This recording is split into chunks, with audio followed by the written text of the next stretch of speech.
Back to my YouTube channel. Friends, आज के इस वीडियो में हम डिस्कशन करने वाले हैं ट्रांसफार्मर के बारे में। ट्रांसफार्मर का सिद्धांत देखेंगे और इसकी संरचना भी देखेंगे और इसकी कार्यविधि क्या है, सारा कुछ आज की इस वीडियो में हम आपसे डिस्कस करने वाले हैं। तो वीडियो पर लास्ट तक बने रहिएगा और इसे कंटिन्यू वॉच करिएगा, जिससे आपको एक एक भी सारे डाउट आपके क्लियर कर देंगे इस वीडियो में। तो चलिए देरी न करते वीडियो करते हैं स्टार्ट।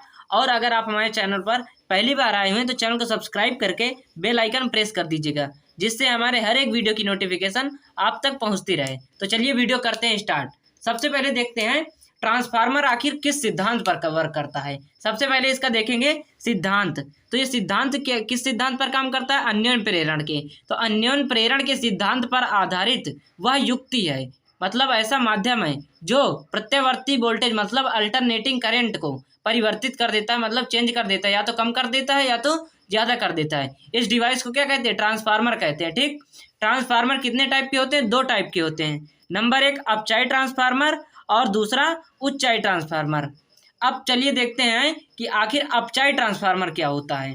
ठीक, तो अपचाई ट्रांसफर वह ट्रांसफार्मर होता है, वह ट्रांसफार्मर जो प्रत्यावर्ती वोल्टेज को क्या कर देता है? कम कर देता है, तो उसे अपचाई ट्रांसफार्मर कहते हैं। ठीक, इसमें जो प्राथमिक कुंडली होती है, जो अपचाई ट्रांसफार्मर की प्राथमिक कुंडली में पतले तार के अधिक फेरे होते हैं। जो पतला तार होता है कॉपर का, उसमें उसके अधिक फेरे होते हैं, और जो सेकेंडरी कॉइल मतलब द्वितीय कुंडली होती है, उसमें मोटे तार के कम फेरे होते हैं। ठीक, अब चलिए देखते हैं उच्चाई ट्रांसफार्मर। ये क्या होता है? उच्चाई ट्रांसफार्मर वह ट्रांसफार्मर जो प्रत्यावर्ती वोल्टेज को क्या कर देता है? बढ़ा देता है।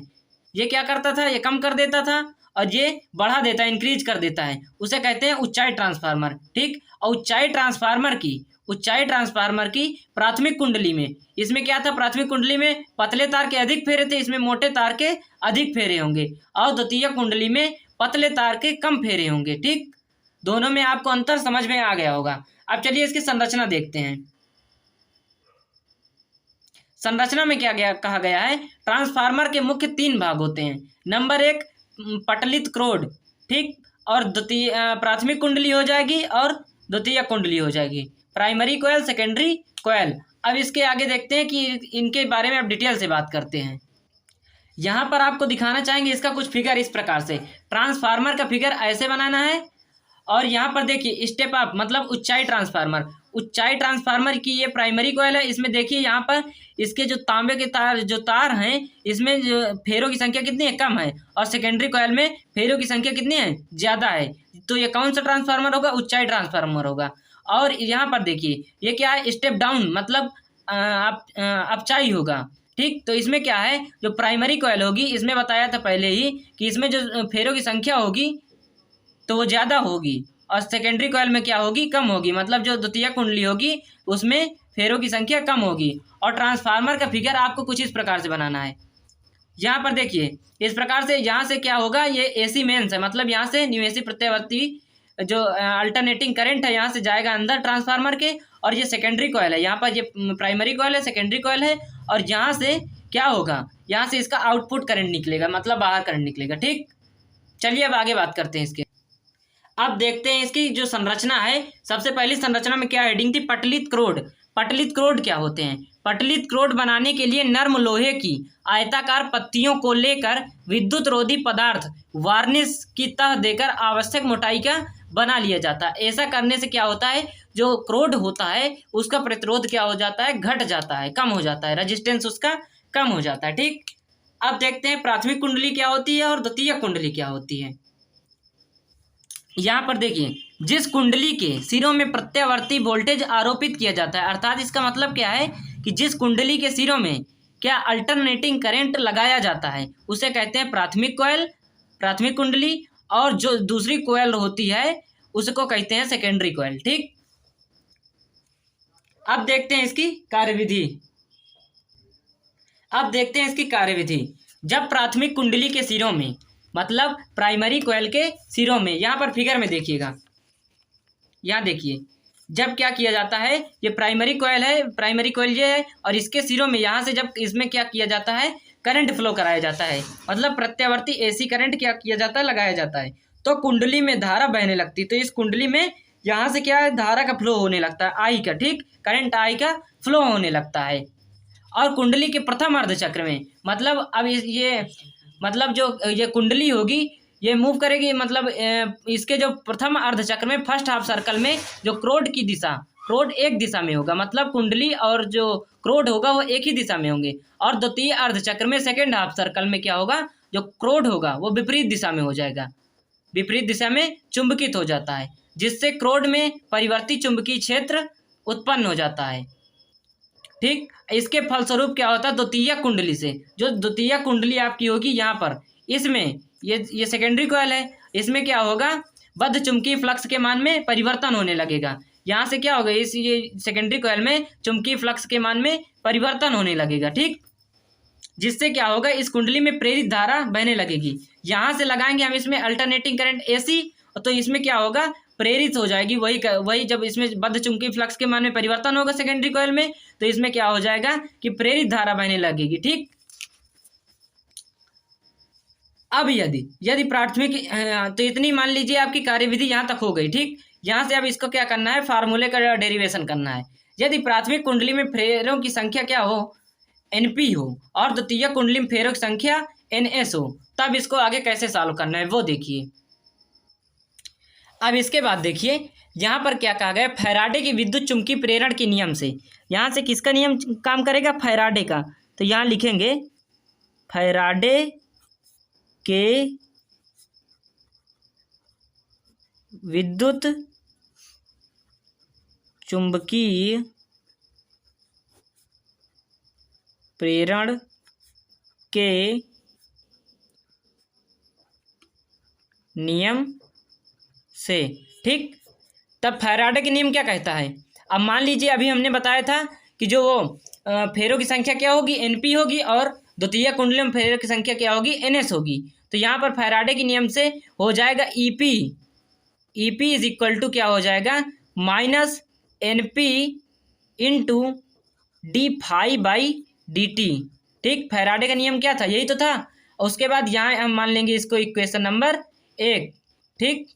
ये हो गई हमारा समीकरण नंबर 1 हो गया।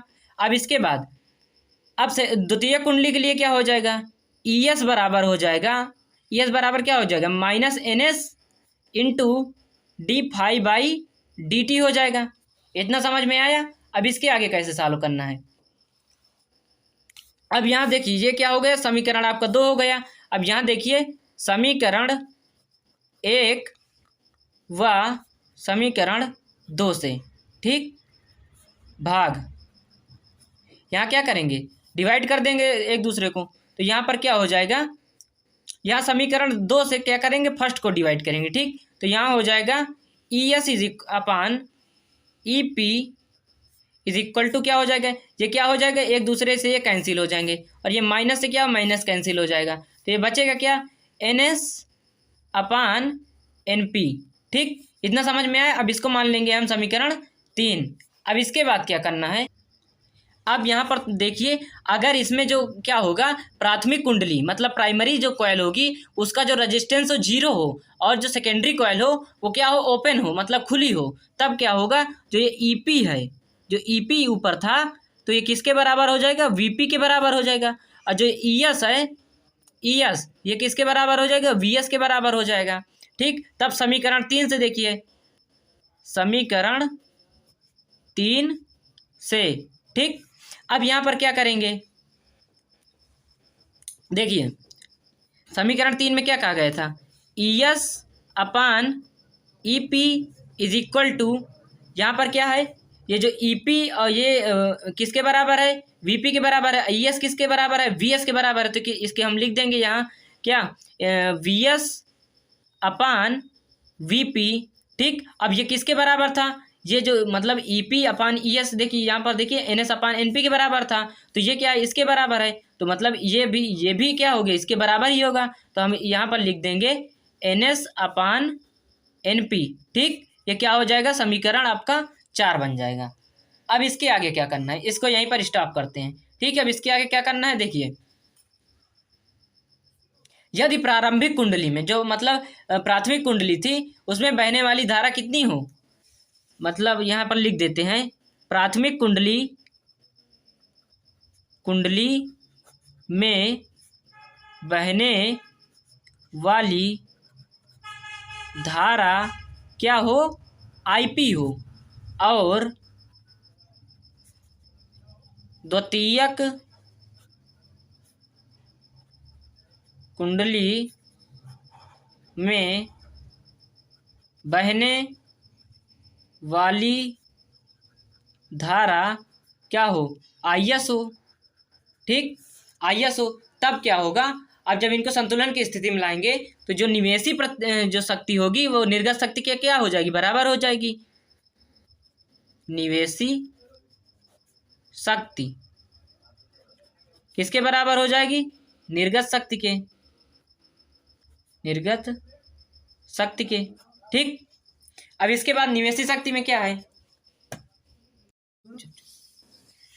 अब यहां पर देखिए निवेशी शक्ति क्या हो जाएगी आपकी, VP इंटू IP, बहने वाली धारा क्या है, प्राथमिक कुंडली में IP है। ठीक, इज इक्वल टू क्या हो जाएगा, यहां पर हो जाएगा VS इंटू सेकेंडरी कॉइल में बहने वाली धारा कितनी है, IS है, यहां लिखेंगे IS। ठीक, अब इसके बाद क्या हो जाएगा, अब देखिए,